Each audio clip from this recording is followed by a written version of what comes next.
Big Media. How you doing, buddy? How you doing? Geez, man, it's been a while since you've been able to fight here in Ohio, right? It has. Yeah, How's that? 2011. Should that even be possible? Shouldn't you have accidentally fought here since then? Well, they haven't had a fight here. It's crazy, right? Yeah, yeah. How has that felt in the lead up to this, knowing that you get to do it at home? You'll have a lot of friendly faces that you'll probably see on the walkout and stuff like that. Is that going to be meaningful to you, or are you kind of that savvy guy who's been around and done it all that just goes, you know what, it's just another night. It's just another night of work. Yeah, that's it. It's just another night, man. There's a arena and a cage and a guy inside there that wants to mess me up. So that's where my focus is, man, is inside that cage, what happens in there, and me being ready to go. And, all the other stuff kind of doesn't matter. But it'll be nice after the fight. My kids will be right here with me and all my friends and family. So that's what's after the fight is when it really kicks in and when it's cool. At the same time, not going to, mention the R word or anything like that, but when you look back one day, will it be kind of special to be able to have done it here one more time rather Absolutely. than – Absolutely, yeah. Hopefully we can make it every year again or something. I don't know. Yeah, like it used to be back in the day. Yeah, it kind of used to, during Arnold's. You got back on track, obviously in a pretty big way last summer. So talk about the opportunity to be able to build on that and get a little bit of momentum here. Well, I mean, that's cool in theory and all. Like, I look at every fight as its own thing, The momentum's a cool idea and all, but, when that cage door closes, no one gives a shit about your momentum, and it doesn't mean a thing once you get in there and the fists are flying. So that's all my focus is right now. That's all I care about right now. Let's get in there and be the best I can be so that I can smash this guy before he smashes me. Talk about that matchup because, people look at your guys' fights and they say, man, this is, on paper, this is one of those fight of the nights before it happens kind of situations. You're both kind of that gritty, blue collar, not afraid to take one to give one back kind of fighter. Yeah, absolutely. I think me and Barberina are certainly going to make for a good matchup. I think it's going to be an exciting fight. But I think I'm a lot better than him. So I think a lot of times we expect these fight of the nights and they don't end up that way, right? Or we expect a boring fight and it ends up being exciting. That's the sport. So for me, I think it's a very good likelihood that I just go in there and make him look bad. So that's what I plan on doing, and that's what I'm looking for. I'm not really looking for a fight of the night. I'm looking to go showcase myself. This fight was supposed to take place a few months ago. It obviously got pushed back. Was there any point that you wondered if maybe it wouldn't get rebooked? And I guess how excited were you that it did get rebooked? Because obviously it seems like you feel like this is a matchup that you can showcase yourself pretty well in. Yeah, when I come down with the COVID, I mean, I called Sean Shelby. I said, let's just rebook it for next week or something. And he was like, well, we don't really know what's going to happen with your COVID, So I had to get over that first. Took a little bit of time to make sure that I was going to be completely healthy.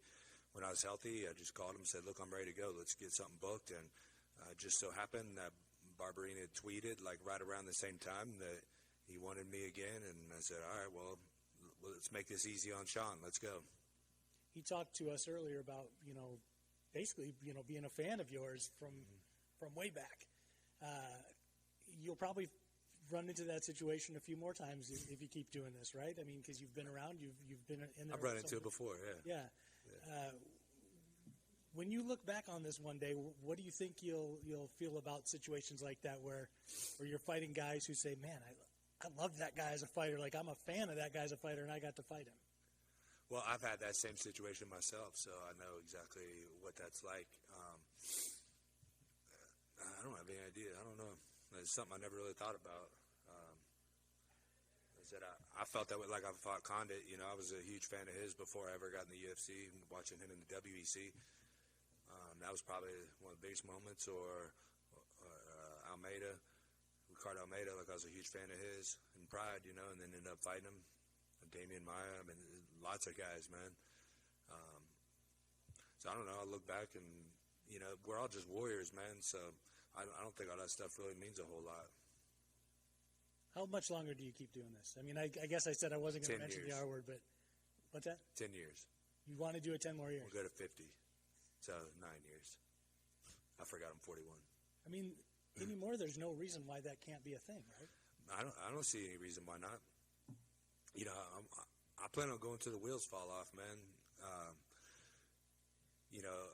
Outside of my brain, I mean, I got to keep my brain intact, but it's been healthy so far. I do the Cleveland Clinic study. I'm sure you guys all know about. My scores have improved over time, actually, which is crazy, So, look, as long as my brain's intact, man, like, I can just keep going. But who knows, man? I take it one fight at a time. So, that all could change next week. And be like, you know what? Screw this. I think me and Kim were just talking about this the other day. Like, it's not the fighting that's hard, man. I could do this another 20 years. I feel like it's the life, man. Life itself gets in the way, and if there's too much life going on, then it gets in the way of fighting. But in terms of just being motivated, disciplined, and enjoying and loving fighting, I could do it basically till I die, I think. Appreciate it, man. Thank you. Yeah. Are there, when you talk about, some of the names that you rambled off, I mean, it's like a who's who of guys that have been around for a while. Are there still guys that are still in the game that you've always respected, that you always want, that you still would like to get in there? No beef, not even worried about getting the title or whatever, but other guys that you're like, man, I would have thought that we would have crossed paths by now. Are there any that are still in there that you would like to, but just because out of respect that they're still grinding like you are? That's a good question. I watch the fights as a fan, but I don't really pay attention like that, I guess. That's a good question, to be honest. I'm sure there is. No one's coming to mind straight away, but I'm 100% sure that there is. When you mentioned, another thing you just mentioned was the Cleveland Clinic. It seems like we don't hear a lot of fighters talking about that as much as we think we would, knowing what they're trying to do and the studies and trying to keep track of all the, the onset of CT and all this other stuff. When you talk to other fighters, are you hearing it that maybe we aren't? Do you think fighters are utilizing that like they should be? I haven't heard other fighters talk about it either, to be honest. So, really maybe they are, maybe they're not. And I don't think I even went there last year. So, I originally got set up on it like just to get a free MRI. I think it was when I turned 35 because I had to get the brain scan. And my manager at the time was like, hey, you can get it for free if you do this study. And I was like, all right, well. For people that maybe are watching this that don't know, can you explain what the study is and what it does for you? Yeah, I think they have 700 or 800 combat sports athletes involved, and they do a brain scan and cognitive tests, and you're there for a good 2 hours doing all these tests, and I guess they're just studying the brain, over time, right? So every year you're supposed to go back and you get rechecked and say how many fights you've had, and then they're kind of studying, okay, this guy had this many, putting you into groups, like this guy had this many fights, and this is what happened to his brain. And again, mine seems to be getting better. So, well, with that, what do you think that you're doing? Fine wine. Yeah, I was going to say, what do you think that you're doing, or what's maybe changed that your brain is actually functioning better than you were years past? I can't say 100% sure, but anytime I get a rock or anything, I make sure I just stop right there. Even not even necessarily concussion, but if I just get hit hard, I just stop right there in training. You got to get the pride and the ego out of it. I take a lot of supplements specifically for my brain. If I do get a concussion or I've only been knocked out once in my life, and after I did that, I made sure that I ate ketogenically for about a month, which has been shown to help with TBI. Other than that, I think a lot of it's just, living healthy and being, exercising and taking care of yourself. Brian was coming out here talking like your guys' fight was going to be the People's Champ Award or the People's Fight of the Night. I mean, do you see your styles as being, both of you mutually are crowd-pleasing styles? Oh, absolutely. It's very possible. I think it's very possible that the fight ends up like that. And I think that's really going to be up to me. If I'm not performing at 100% my best, I think this fight could turn into a real war. and it'd be a war of attrition. If I perform at my best, this would be a walkthrough for me. Awesome. Best of luck. I know Dorian Price is back for this fight Yes, camp, and one of the best ever to do it in mixed martial arts with Muay Thai. Can you talk about Dorian's Muay Thai and how that has an effect on your fighting style? Man, I'm so happy to have Dorian back in the corner. It's been a little while. He wasn't able to go to Abu Dhabi because of passport issues, and yeah, so it's just great having him, man. He's been an influence. He was my first coach ever. He was the first person, one of the first people I ever met when I walked into a martial arts gym, and here he is, 15, however many, 16, 20 years later. So,